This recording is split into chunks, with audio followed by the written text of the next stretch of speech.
I'd like to welcome people to Introduction to Psychology. My name is Dr. Paul Bloom, and I'm a professor for this course. If you haven't yet picked up a syllabus from the front of the class, please raise your hand. Are we out? Are we at a syllabi? Oh, please raise your hand, and one of the teaching fellows will bring it to you if you don't yet have a syllabus.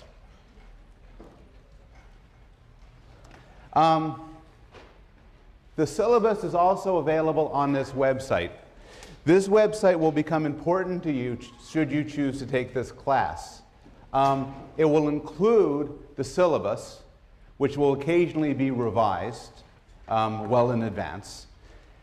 Also, all of the class material will be on this site, including copies of the slides I'm presenting, including these slides right now, practice exams, and any details on the written assignments.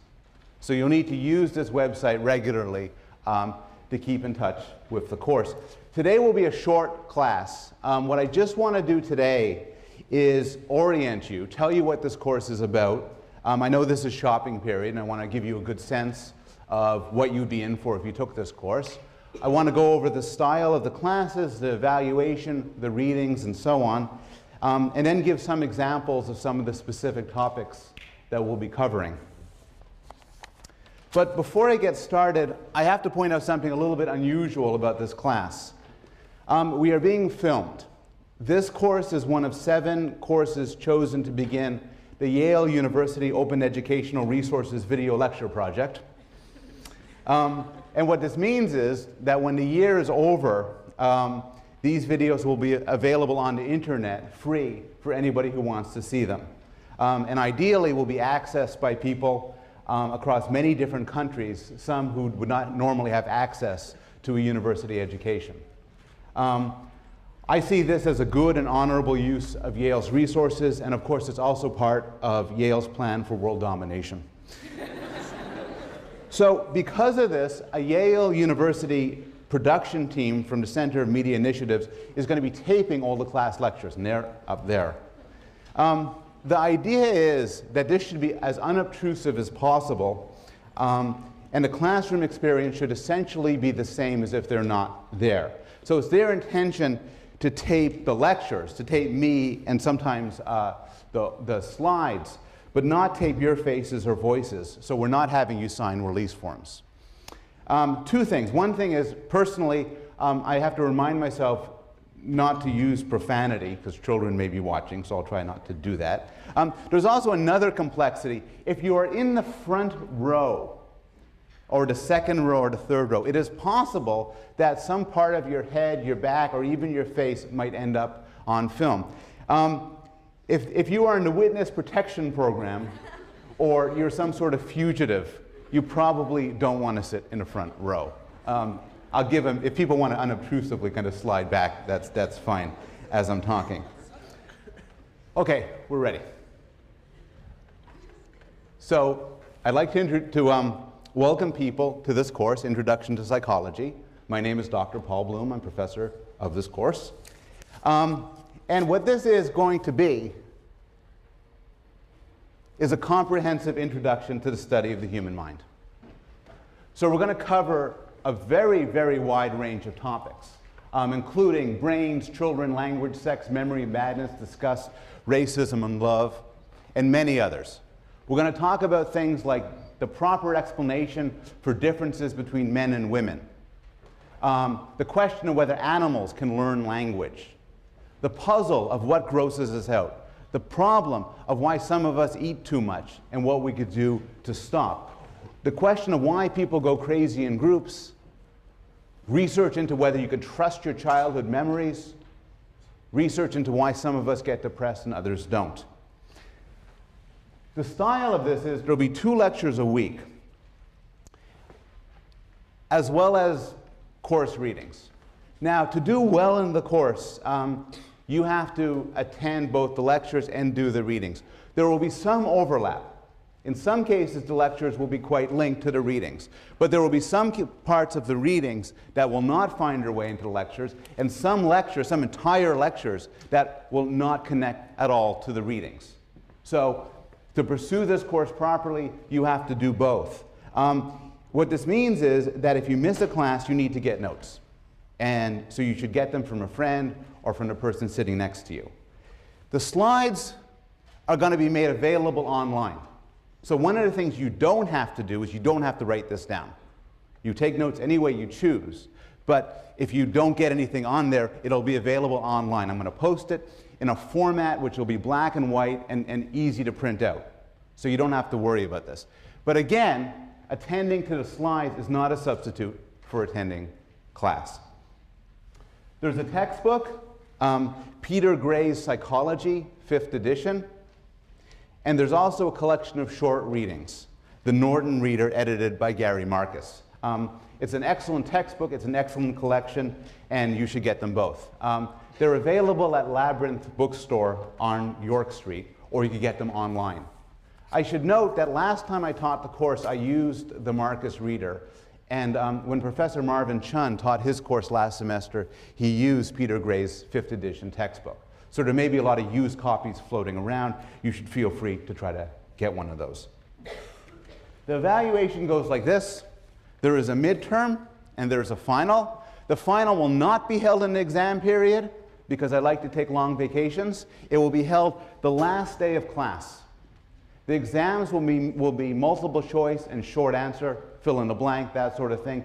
Prior to the exams, I will post previous exams online, so you have a feeling for how these exams work and so on. There will also be review sessions.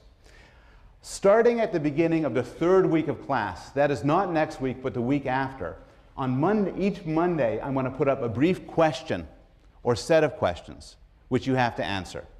And your answers need to be sent to your teaching fellow, and you'll be given a teaching fellow, assigned one, by Friday. This is not meant to be difficult. It's not meant to be more than 5-10 minutes of work. But the point of the question, 15-20 minutes of work.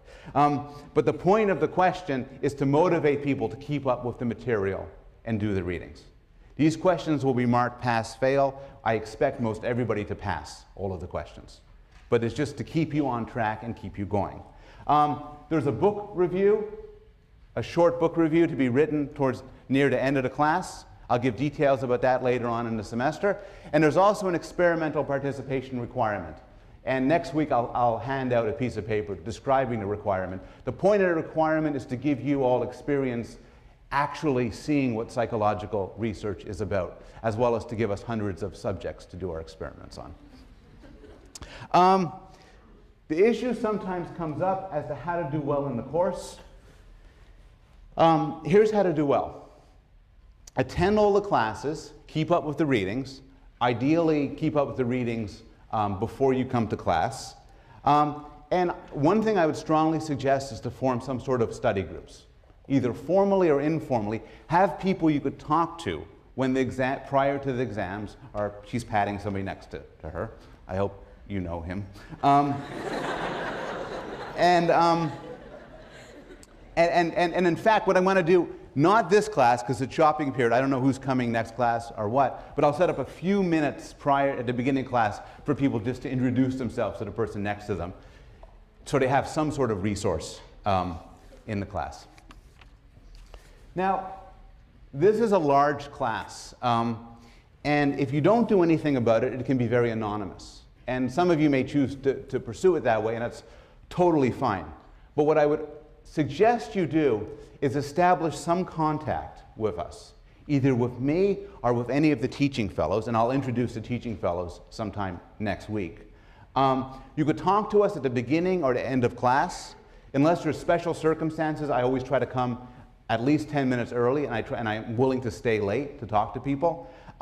You could come by during my office hours, which are on the syllabus, and you could send me email and set up an appointment. I'm very willing to talk to students about intellectual ideas, about course problems, and so on. And if you see me at some point just on campus, you could introduce yourself. And I'd like to meet people from this class. So again, I want to stress, you have the option of staying anonymous in this class, but you also have the option of seeking out and making some sort of contact with us. Okay. That's the formal stuff of the course. What's this course about? Unlike a lot of other courses, some people come to intro psychology with some unusual motivations. Maybe you're crazy and hope to become less crazy. Maybe you want to learn how to study better, improve your sex life, interpret your dreams, and win friends and influence people. Those are not necessarily bad reasons to take this course. And with the exception of the sex part, this course might actually help you out with some of these things. The study of scientific psychology has a lot of insights of real-world relevance to real problems that we face in our everyday lives. And I'm going to try, and when these issues come up, I'm going to try to stress them and make you try to think about the extent to which the laboratory research I'll be talking about can affect your everyday life. How you study, how you interact with people, how you might try to persuade somebody of something else, what sort of therapy works best for you. But the general goals of this course are actually, I think, even more interesting than that. What I want to do is provide a state-of-the-art introduction to the most important topic that there is, us, how the human mind works, how we think, what makes us what we are. And we'll be approaching this from a range of directions. So traditionally, psychology is often broken up into the following, into 5 sub-areas. Neuroscience, which is the study of the mind by looking at the brain. Developmental, which is the area which I focus mostly on, which is trying to learn about how people develop and grow and learn. Cognitive, which is the one term of the 5 that might be unfamiliar to some of you, but it refers to a sort of computational approach to studying the mind, often viewing the mind on analogy with a computer and looking at how people do things like understand language, recognize objects, play games, and so on. There is social, which is the study of how people act in groups, how people act with other people. And there is clinical, which is maybe the aspect of psychology that people think of immediately when they hear psychology, which is the study of mental health and mental illness. And we'll be covering all of those areas. We'll also be covering a set of related areas. I am convinced that you cannot study the mind solely by looking at the discipline of psychology. The discipline of psychology spills over to issues of how the mind has evolved. Economics and game theory are now essential tools for understanding human thought and human behavior. There's issues connecting to philosophy, computer science, anthropology, literature, theology, and many, many other domains. So this course will be wide-ranging in that sense. At this point, I've been speaking in generalities, so I want to close this introductory class by giving 5 examples of the sorts of topics we'll be covering. And I'll start with the topic that we'll be covering next week, on Monday. The brain. This is a brain. In fact, it's a specific person's brain. And what's interesting about the brain is that little white mark there. It's her brain. It's Terri Schiavo's brain. You recognize her more from pictures like that. And what a case like this, where somebody is in a coma, is without consciousness, as a result of damage to the brain, is a stark illustration of the physical nature of mental life, the physical basis for everything that we normally hold dear, like free will, consciousness, morality, and emotions. And that's what we'll begin the course with, talking about how a physical thing can give rise to mental life. We'll talk a lot about children. This is actually a specific child. It's my son Zachary, my younger son, dressed up as Spider-Man, but it is Halloween. No, it's not Halloween. Oh. No. There's more to say about that. I study child development for a living, and I'm interested in several questions. So one question is just the question of development. Everybody in this room can speak and understand English. Everybody in this room has some understanding of how the world works, how physical things behave. Everybody in this room has some understanding of other people and how people behave. And the question that preoccupies developmental psychologists is, how do we come to have this knowledge? And in particular, how much of it is hardwired, built in, innate, and how much of it is a product of culture, of language, of schooling. And developmental psychologists use many ingenious methods to try to pull these apart and try to figure out what are the basic components of human nature. There's also the question of continuity. To what extent is Zachary at that age going to be that way forever? To what extent is your fate sealed? To what extent could, if I were to meet you when you were 5 years old, I could describe the way you are now? The poet William Wordsworth wrote, "The child is father to the man." And what this means is that you can see within every child the adult he or she will become. We will look and ask the question whether this is true. Is it true for your personality? Is it true for your interest? Is it true for your intelligence? Another question having to do with development is what makes us the way we are? We're different in a lot of ways. The people in this room differ according to their taste in food, they differ according to their IQs, whether they're aggressive or shy, whether they're attracted to males, females, both or neither, whether they're good at music, whether they're politically liberal or conservative. Why are we different? What's the explanation for why we're different? And again, this could be translated in terms of a question of genes and environment. To what extent are things the result of the genes we possess? To what extent are our individual natures the result of how we were raised? And to what extent are they best explained in terms of an interaction? One common theory, for instance, is that we are shaped by our parents. This was best summarized most famously by the British poet Philip Larkin, who wrote, they mess you up, your mom and dad. They may not mean to, but they do. They fill you with the faults they had and add some extra just for you. Is he right? It's very controversial. It's been a series of a huge controversy in a popular culture to the extent to which parents matter.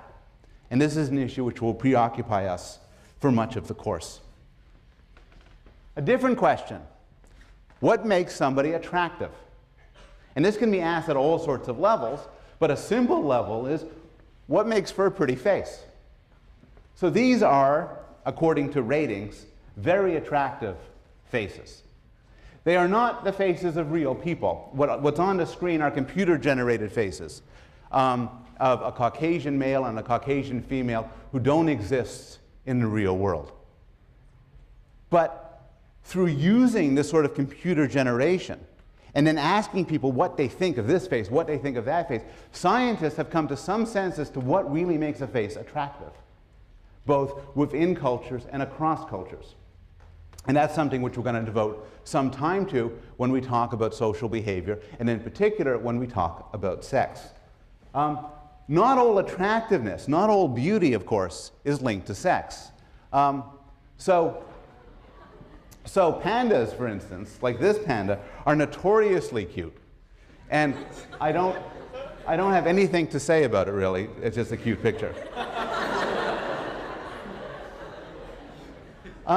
Morality is extremely central to our lives.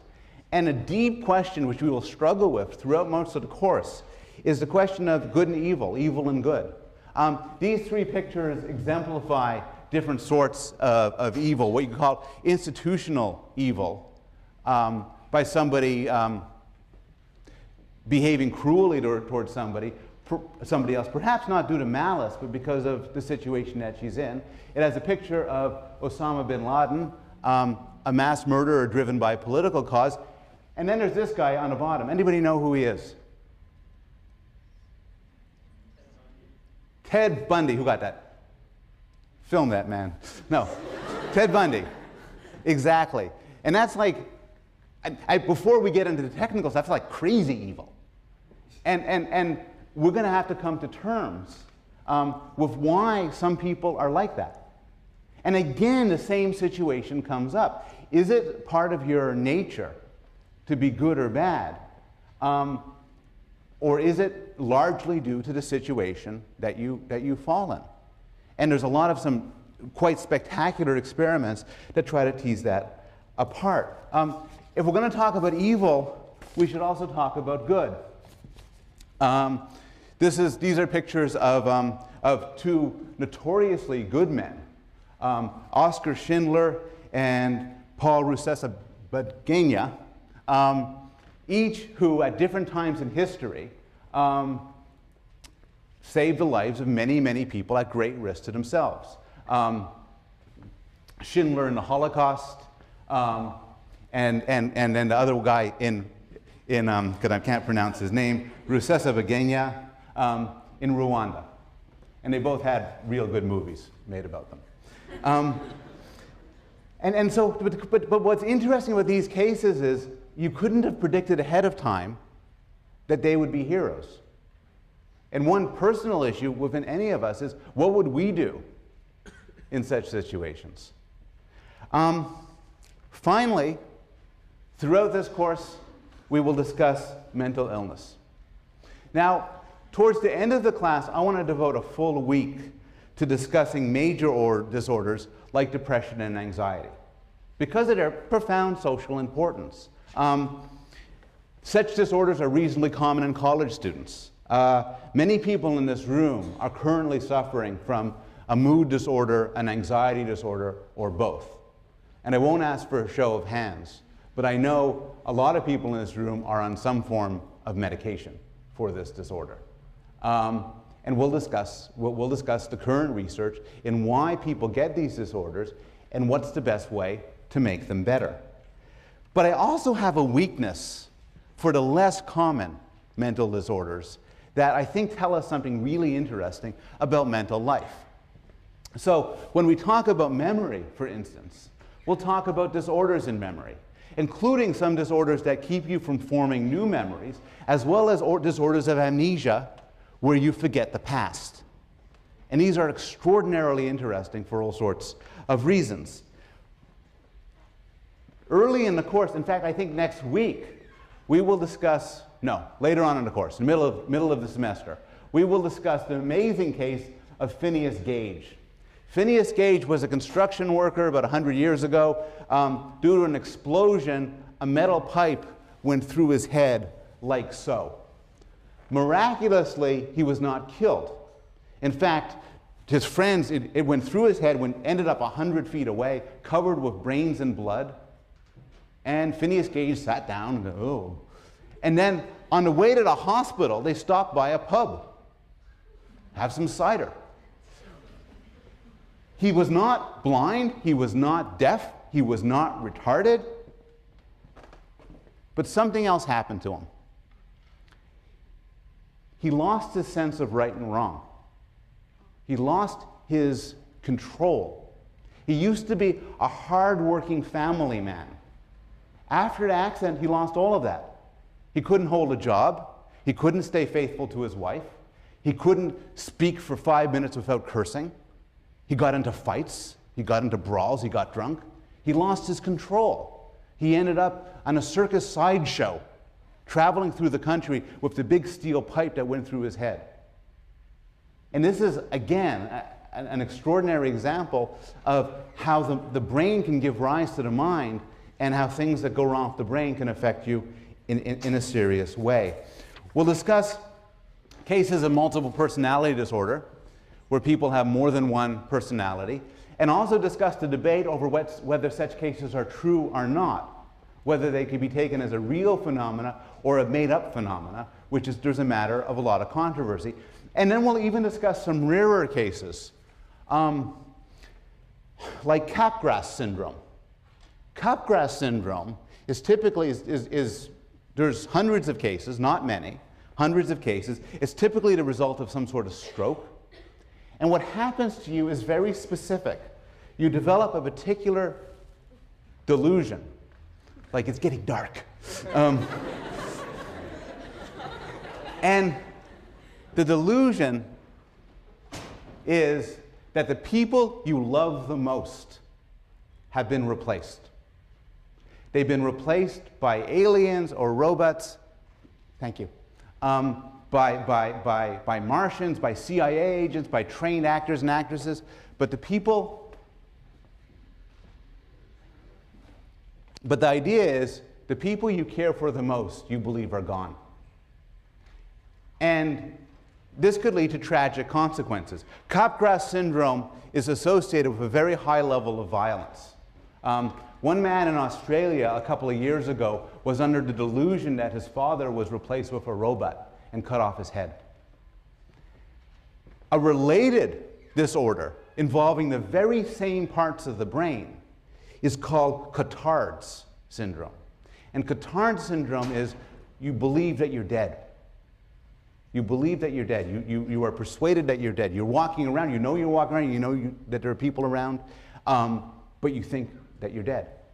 And what's striking about these is these are not just sort of big screwy problems of messed up people. Rather, they're related at a pinpoint level to certain parts of your brain. And we're going to talk about the best modern theories as to why these syndromes occur. Now, the reason to be interested in them, again, is not because they're frequent. They aren't. And it's not because of some sort of gruesome, morbid curiosity. Rather, by looking at extreme cases, they can help us best understand normal life. Often by looking at extremes, it throws into sharp contrast things we naturally take for granted. The issue of psychopathy, of people who either due to brain damage or because they're born that way have no moral understanding, can help us cope with questions of free will and responsibility, of the relationship or difference between mental illness and evil. Multiple personality cases force us to address the question of what is a self. To what extent are all of us composed of multiple people? And to what extent are we a single unified person over time? Cases like Capgras are important because they tell us about how we see the world. They tell us, for instance, that there's a difference between recognizing something, in a sense that you could name it, and knowing what it is.